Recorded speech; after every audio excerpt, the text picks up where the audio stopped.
Alright, I apologize I haven't followed up on the gyro stabilized level for a while. I've been keeping pretty busy. But I just wanted to show kind of where we are, and we're actually pretty close to the finish line, and I'm hoping sometime in the next couple of weeks to be able to just start making a whole bunch of them and selling them to whoever's interested. So this is still temporary housing.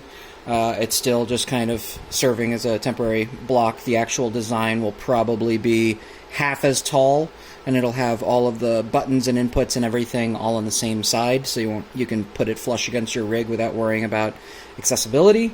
It also still has a DC 2.1 push-pull little DC power input that'll take 11 to like 18 volts, I believe.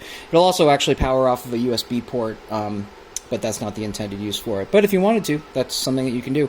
And then also, just for prototyping, we have a permanent cable in place, but what we're going to do is the LED strip will actually be modular, so you'll get an LED strip on the long end of a cable with a connector, and then we'll also have available extension cables, so that if you wanted to mount it, maybe you wanted to mount it up on the actual camera platform or above the camera platform for some reason, and then wanted to run this cable all the way down a super post or a 4-stage post and put the LED indicator right there on your monitor, that's also an option too.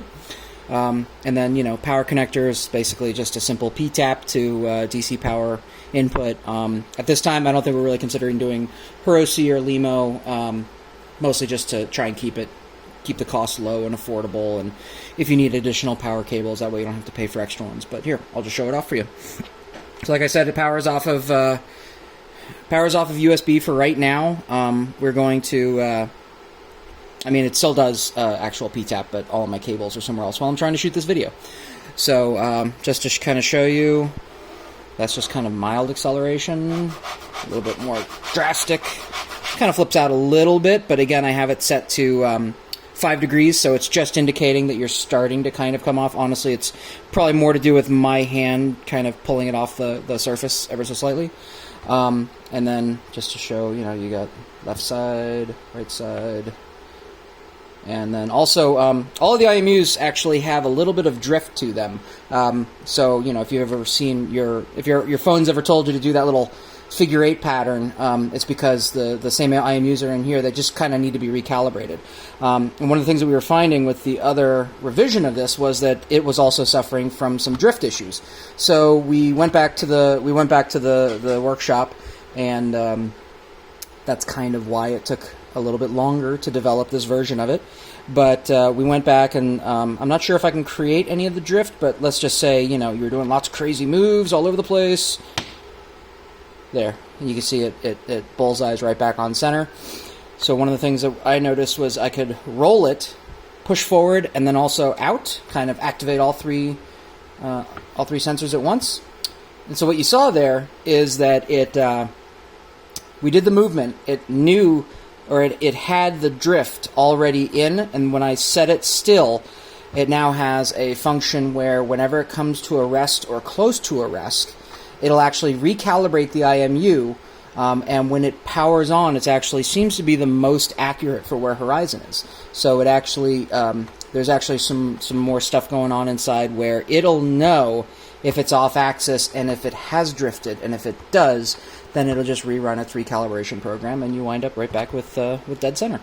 So as you can see, my bubble level here is showing that it's level, and got that same rock solid in there. So yeah, I'm really excited with this, and I'm really hoping to be able to bring it to market sometime in the next couple of weeks.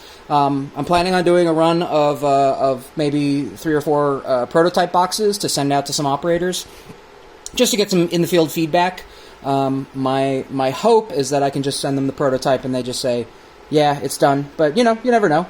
Might be something else that they maybe wish for or something, but or something wrong with the algorithm that we have to just tweak a little bit, which is also the beauty of this, because it has the USB port, we can actually update the software. So if I ship it and it somehow has some gross oversight in the coding, we can go back and fix it.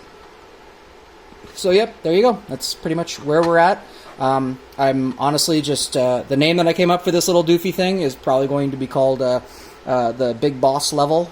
A little bit of video game nerddom going on there. So yeah, so this will be the Big Boss Level eventually when it comes out, or you could just call it the BBL, I guess. But yeah, so hopefully be able to show it off in a more finalized and ready to ship form sometime very, very soon. But keep tuned in. Bye.